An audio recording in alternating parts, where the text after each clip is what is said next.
All right, so we're joined from the Well, good. shores of Lake Michigan in Chicago, Illinois, the Windy City, by Alexus Davis, architect there with the Smith Group. We thank you so much for joining us. We're in the Architecture and Construction Career Cluster, and I've got a room full here with me at Velma Jackson High School, and we're recording this for all of our friends in Madison County Schools: Rosa Scott, Madison Central, Ridgeland High School, Germantown High School, the Academic Options Center, and our YouTube channel. So thank you again for taking some time to join us today.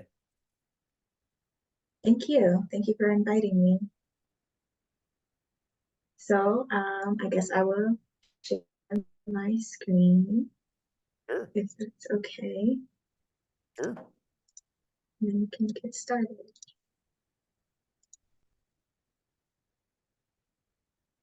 Can you all see my screen? I sure can. Okay. I'm gonna put it in presentation view. So good morning. Thank you, Greg, for introducing me. My name is Alexus Davis. I currently work for a company called Smith Group that is located in Chicago, Illinois. So a little bit about me. I got both of my undergraduate and my master's degree from the University of Illinois at Urbana-Champaign in 2016 and 2018. I did go back and watch the video of the chat with Zakia earlier this week. So I think that she gave you guys a lot of foundational information about the process of going to school and getting your licensure and starting your career. So at this point, I'm about 6 years removed from school, and I am a healthcare architectural designer and planner. Wow. So Smith Group has a number of offices around the United States. I currently sit in the Chicago office. So this is a map showing all of the offices. So even though you all are in Mississippi, if you ever want to seek an opportunity with Smith Group and you want to live somewhere else in the States, this is a variety of places that you can join us at. Wow. So today I am going to talk about two projects that I am very passionate about at Smith. The first is Advocate Illinois Masonic Medical Center. It is a hospital expansion and renovation of the existing Illinois Masonic Medical Center. Fun fact about this hospital, this was actually the Wow. hospital that I was born in. So this is a full Wow. circle moment for me to have the opportunity to actually be a part of the design and construction of the renovation of the hospital I was born at. And I'm sure not that many people can say that they can do that. So this hospital is roughly about 300,000 square feet. It costs about $650 million. It is a 9-floor bed tower with 8 patient floors that consists of breast imaging, a cancer center, a heart center, surgery, cath EP labs, and prep recovery spaces, which are essentially the spaces that are designed to assist the surgeon to prepare a patient for surgery in the space that they go to after they have surgery. The 5th floor will be a birthing center, which will be a completely new renovated space. There will be intensive care units and medical surgery. And because this building is so large, the 4th floor is completely just mechanical space to support the energy and the mechanical uses of the building. Yeah, I and mentioned not to that cut I you was a off. healthcare I'm sorry. planner. I'm sorry not to cut you off, but it's they may be seeing this and wondering why they need to know what's going to be in this building. But as you're designing this, you have to know where things are planning on being, because you have to put outlets for electricity in certain places. Certain materials for a surgical center may have to be in the building materials. You may have to have a certain size room for things to happen. So even though people say, "Well, you're an architect, why do you need to know what's going to happen in there?" You have to plan for those types of things for the people that are going to be using the building to have the right space and the right equipment. Yes, and that's exactly right, especially with healthcare. Healthcare is a very unique sector of architecture. It's a very, very intense design experience. There's a lot of laws that actually go into it. There's a lot of regulations that we have to consider to not only support what the hospital needs, but also make sure that we are following the codes that are associated with the law. So you are absolutely right. We have to consider all of that. And I think even with hospitals, because this is a space where we're dealing with people's health, there's like an emotional connection Yeah, that's within the awesome. design process because you're not only just thinking about, oh, this person is going to do this space. You have to consider how a person's going to feel in this space, how that's going to impact their health, and even for the nurses and the doctors working in the hospital, how they feel showing up every day in those spaces. Wow. To speak more about the planning side, so on top of designing and constructing a building with hospitals, a lot of pre-planning takes a role in the development of it. So this is a phasing diagram of the work that Smith Group has done Wow. with this specific client. So this project has been in 4 phases. This building that you all are seeing is phase 4 of Wow. the overall campus planning. And that started with phase 1, which is the Counseling and Pediatric Development Center. Phase 2 is a parking garage to support parking for the hospital. Phase 3 was the Center for Advanced Care, is a cancer center. And the idea was that phase 3 would be the first phase to prep for phase 4, which is the vertical bed tower expansion. That is the current phase of the project that I am supporting. But I really, of all the work that I do within healthcare, I really enjoy the planning phase of it because this is the time that you are interacting with the surgeons, you're interacting with the nurses, you're interacting with the client, and you're trying to figure out the puzzle piece of how you put together the plan. And you have to also consider with hospitals, especially if it's an existing hospital, the hospital has to stay open while the building is under construction. So you cannot Wow. interrupt the existing services. People still have to be able to use the hospital. So that is another major key in planning. Like, oh, okay, can we shut down this emergency room and put it in this part of the hospital? What Wow. services can be rendered to adjust to where we are still supporting you while we can develop the expansion of the hospital? I never thought about that. That's a great point. Wow. Yeah, so this is an image of the new waiting room. So what it'll look like when uh, patients enter the hospital. And one of my favorite parts of this image is if you look on the back, there's this mosaic tile that's of different shades of blue. These are very, very tiny mosaic tiles. They're like 1 inch, but it'll be a very beautiful mosaic. And that's the first thing people see when they come into the hospital. This Wow. is what the waiting area will feel like. And then another view Wow. of the entrance in the mosaic from Wow. That's different. awesome. So the next project that I'm going to talk about is called UC Davis. It's in Sacramento, California, Yep. and it is a 16 tower expansion. It is a massive project. It's probably one of the largest hospital expansions in the country right now. It is roughly 1 million gross square feet, and this project Wow. cost a total of $1.4 billion. So the first 13 floors are tower patient rooms, and then floors 14 to 16 are the mechanical, the roof, and the helipad.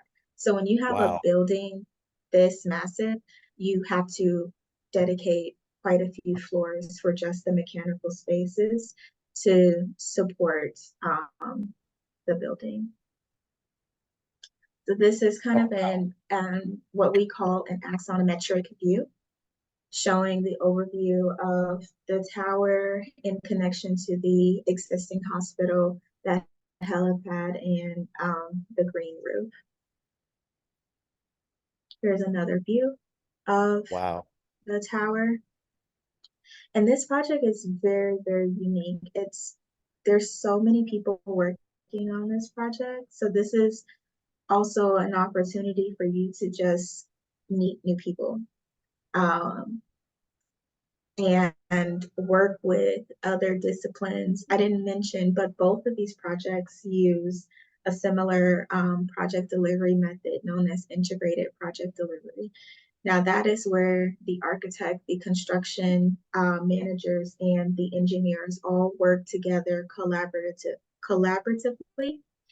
On a typical traditional project, what happens is the architect usually designs the project, they give it to the contractor bids it out. Oh, they don't give it to the contractor, you give it to the owner. The owner works to bid it out to pick a contractor, and then the contractor builds the project based on the design that the architect already created. But when you have projects that are this large, because there's so many unknowns that you have to account for, it Yep. becomes very helpful to be able to get certain questions answered ahead of time instead of waiting for the architect to just design everything completely and then hand it over to the contractor. You can kind of get things answered earlier on. And also with a project that costs this much, you want to eliminate as many risks as you possibly can because a lot of things can go wrong very quickly. Yep. So, for example, Cool. in a project at a scale this size, we do things called mock-ups. And a mock-up is essentially you creating a temporary setup of what the space will look like. So Wow. on the top right is an ICU, top left is an ICU room. The bottom left is what would be the nurse station.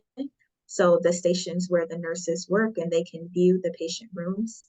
Um, and then the images on the right are the patient room. So the purpose of doing spaces like this, it allows the surgeons and the nurses and the users to interact in the space to see if this is what they want.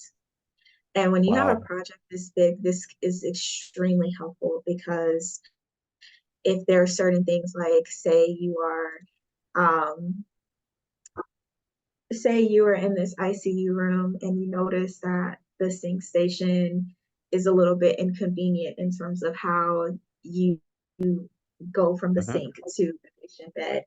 By experiencing this physically in the space, you can kind of alternate and adjust to what you need and say, hey, architect, can you move this like 2 feet over? Or hey, I think this would feel better on this wall. But it's an awesome experience for the client to be able to see what their space will feel like before it's actually built. That's awesome.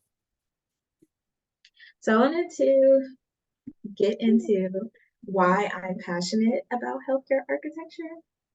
So I am personally just passionate about health and wellness and just overall well-being.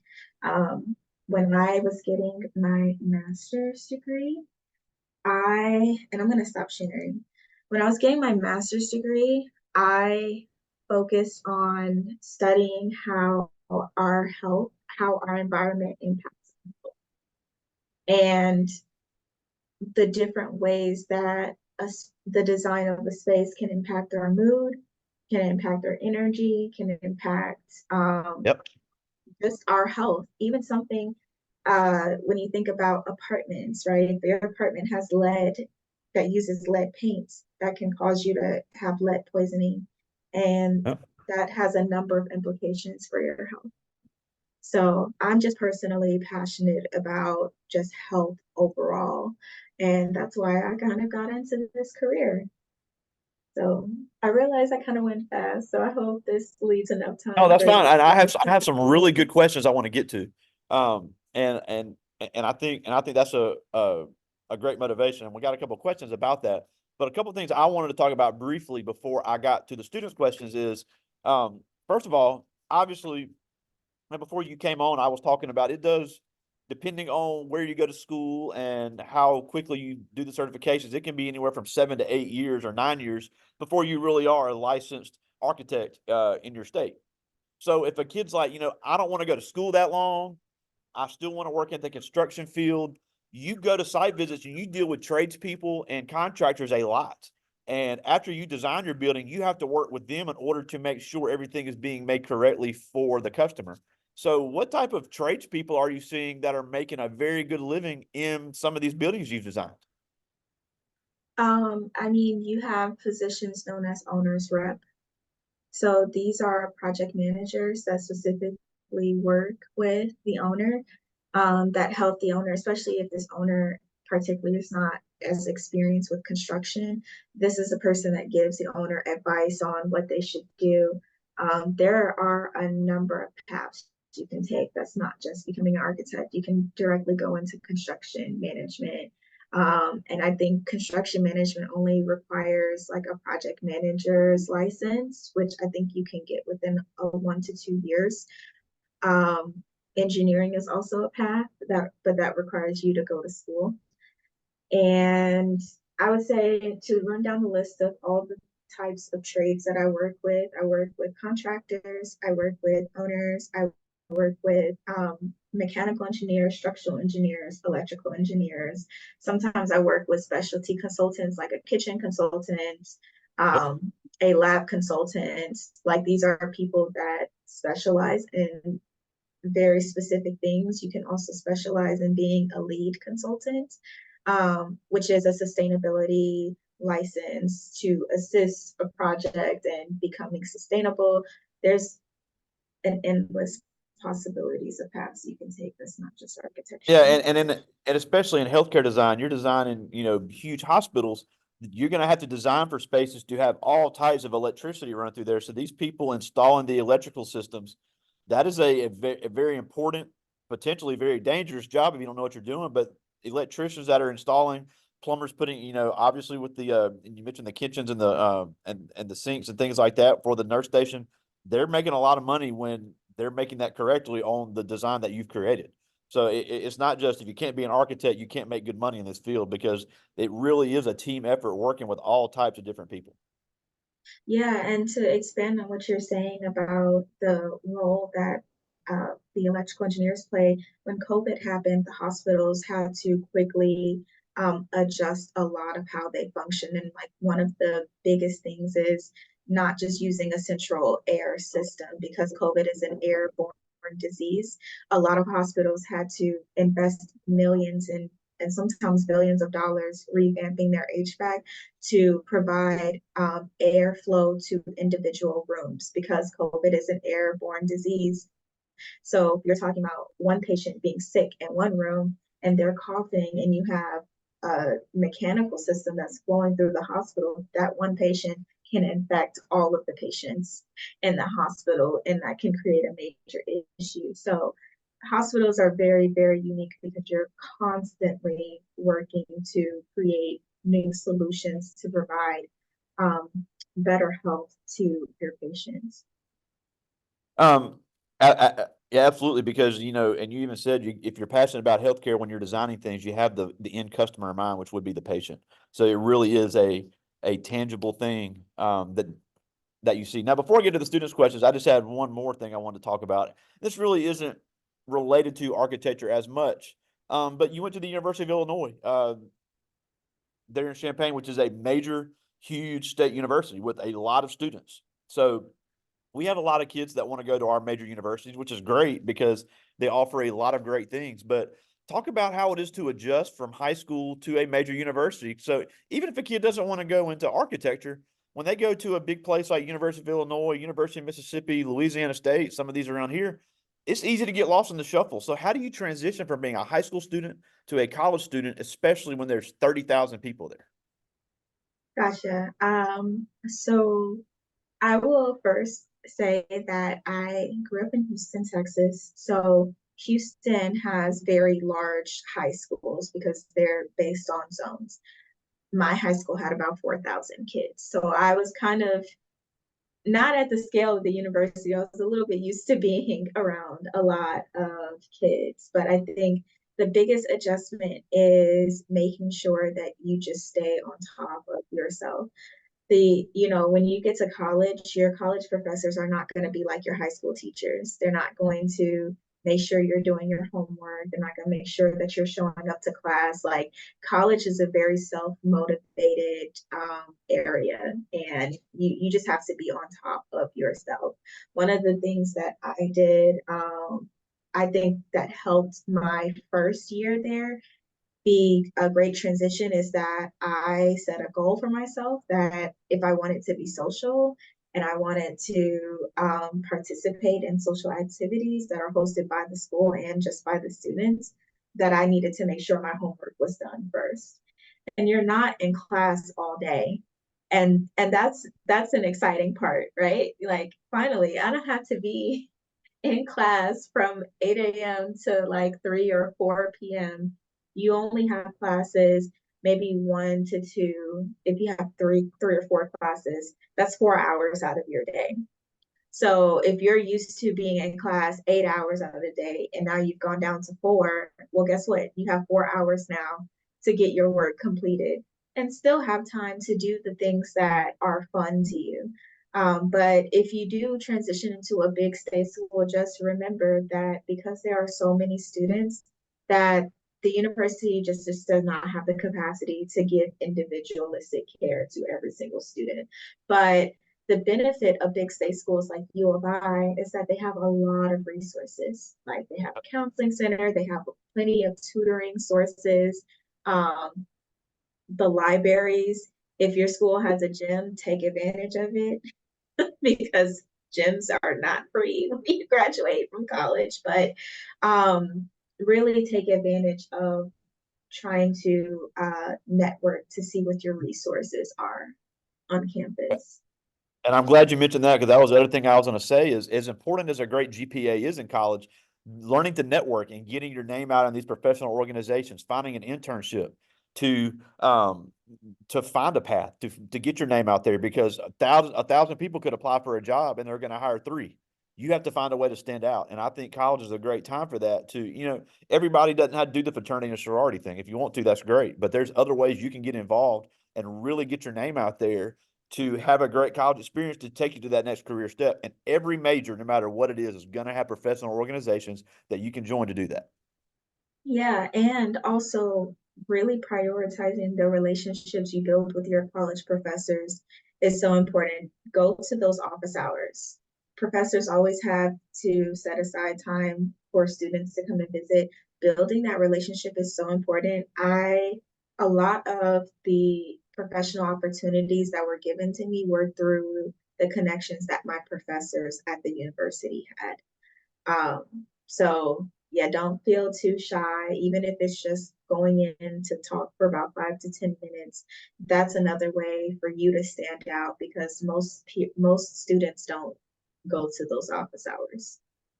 Yeah, and I think I can speak for all the teachers that'll see this later, and I even say this all the time: is kids will get stuck for weeks because they're scared to ask for help, and what I could have told them could have taken 30 seconds. So it really is important to really start learning to stand up and find ways to ask for help. And I always say there's a big difference between what am I supposed to be doing and how do I do this. So yeah, I think And don't be majority. afraid of not and don't be afraid of not knowing something. I think critical thinking was one of the largest skills that I developed in college because the professors were very adamant about you have all these resources, you need to find your answer. And they Absolutely. gave guidance on how to find the answer, but believing in yourself to do that is important. Awesome. Well, I got some questions from the students. I'll get to as many of these as I can, and these are all ninth graders. And some of these are really good, so hope you're ready. This first one is Michaela Job, and she asked, "What was your biggest motivation to get into architecture?" My biggest motivation was that I wanted to do engineering, but I also wanted to, an artistic person. And I felt like architecture was a good balance of um, managing between being an engineer and still feeling like I can be creative. That's awesome, and it really is a such a cool balance of art and engineering and construction. It's just to me, one of the cooler careers out there. I wish I was smart enough to do it. This is Precious Willis, one of our volleyball players, and she asked, "What do you think sets your designs apart from other architects who have similar experience?" This is a very interesting question. I think that what sets what I do apart is my personality. A lot of the profession is, like you mentioned, networking. And so being able to be a team player, being able to stay calm and focused and dedicated and being able to deliver your work is very, very important. Um, at the scale that I am at with the type of project works that I do, it's where the project is too large for one person to just completely do the design. So I am at a phase in my career where a lot of the work that I do is collaborative. So that requires you to be a team player. And that's, I would say that's like one of the greatest skill sets that I have professionally. Absolutely, y'all. Always say you don't have to be friends with people, but you got to learn to work with everybody. Exactly. This is Tadavian Smith. Well, he's a member of our band here, and he asked, "How long does it usually take to design a structure from beginning to end?" Depends on the size of the building. But if you're talking about a residential house, you can probably build a house within 6 months. Okay. Um, the scale of the projects that I'm on, the hospital, and this project has been so the overall phasing of the project has been going on for 15 years. But the Wow. portion of the project that I am on should be completed within the span of 5 years from design Wow. to construction, and that construction happens in phases. So it Wow. varies based on the size of the project, and the other project in California is going to span over the course of 10 years. So You should have it heard the it, reaction it I just got on that. yeah, it's a long time to be on a project. I agree. So it depends. A school usually will take about a year and a half to, well, let me say a year and a half to construct, probably about 3 years total between the design and construction. But every project has a different time limit depending on the scale. There's a number of things. It depends on the size. It depends on the budget. Does the owner have the money to fund it? And it also depends on like social, like society things. When COVID happened, a lot of things just completely shut down. So Yeah. there's a number of things that you have to juggle. Awesome. Well, I just have two more. This is Alonzo Green, and he asked, "How important is environmental sustainability when doing a design?" Environmental sustainability is, I'm pretty sure it's pretty close to becoming the standard in professional design. We have to think about global warming. So, in everything that we design, thinking about ways that we can reduce carbon footprint, reduce waste, reduce the production of greenhouse gases from the loads on the building. Those are all things that we have to consider. So it's very, very important. Yeah, and I know the new thing is the LEED certified, which is something I had never seen before. I was looking at the design of the Los Angeles Clippers new arena in California, and it was talking about it's going to be the first NBA arena to be LEED certified. And I was like, "What is that?" And I looked it up, and that's very interesting. That now construction, even and design, is so environmentally friendly because of all the regulations, and it really is extremely important when it comes to materials and with the all the things that are being given out. So it's I would agree. It's probably the most important thing to think about now when it comes to designs. Yes. All right, it's got one more. This is Jernalyn Fleming Nash, and she asked, "What is the biggest thing you've had to overcome being an architect as a Black woman?" That is a very, very good question. Um, I think the I'll start with the biggest thing that I had to overcome as a college student. I was the only African American student in my graduating class at the University of Illinois. Oh, And so just understanding that most of my friends were not students who were in architecture was very, very hard. It was very hard to go through school not having peers that could relate to the experience of being an architecture student and just being a Black woman.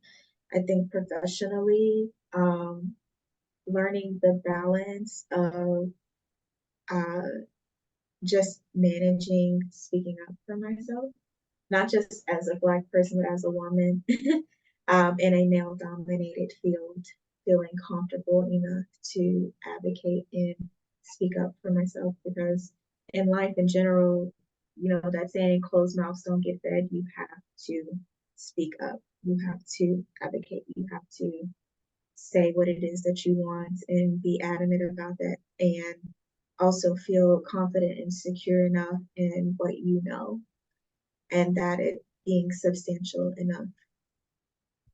absolutely. And that's such a great testament during Black History Month because architecture is one of the many fields that is making a conscious effort to change its demographics. Because at one, and I know it's gone up a little bit since, but at one point, less than 1% of all architects in the United States were Black women. And I think it was less than 10 were women, period. So it was a very male dominated industry and there weren't many women of any color in it. And I know that people like you and some of the other guests we've had have really tried to get the awareness out there. There's great organizations for kids to get involved in because this is a field that's not going away. People are always going to need things designed. And, you know, the funny thing is, they just announced here in Mississippi they're going to build a multi-million dollar, several $100 million electrical vehicle plant. Actually, I think it's over a billion. But everybody's like, "Oh, I want to go work there." I'm like, "Well, the money's going to be made in the people that design it and build it. You know, you can work there and get a decent paycheck for a while, but the ones that are really getting paid, the ones that build and design the building." So I think that's something for people to think about as they transition from high school. We're almost out of time, and we thank you so much for taking some time for us today. Just so many cool things you're doing and such a cool career. But before we go, just for these kids that are maybe thinking about architecture, or maybe they're maybe had never thought about it, why are these careers in this field really need them to consider getting into this? Because buildings and things are always going to need to be designed. Well, I can't see the demographic of your class, but if it's fair for me to make a healthy assumption that these are a lot of minority students, being a part of the design and construction process as a minority is so important because our built environment is directly related to like different layers of racism just in this country. So for you to be able to be that person in the room that says, hey, I don't think you should build that there because that's going to push the people who live in this neighborhood out, or this is going to make this environment, putting this here is going to make it completely unlivable for the people who live here financially, physically. Being that person that can stand up and speak up about how spaces make you feel is so important because there are some things that most designers just don't consider. Even as a Yeah. Black woman in healthcare, like talking about the experience of what it feels like to go into a hospital and it's not a typical space you spend time in. And what does that feel like to navigate when you might not have the education, you might not speak English? Like, how do you advocate for how people feel within spaces that reflect who they are culturally? I think that's one of my passions. That's why I got into this profession.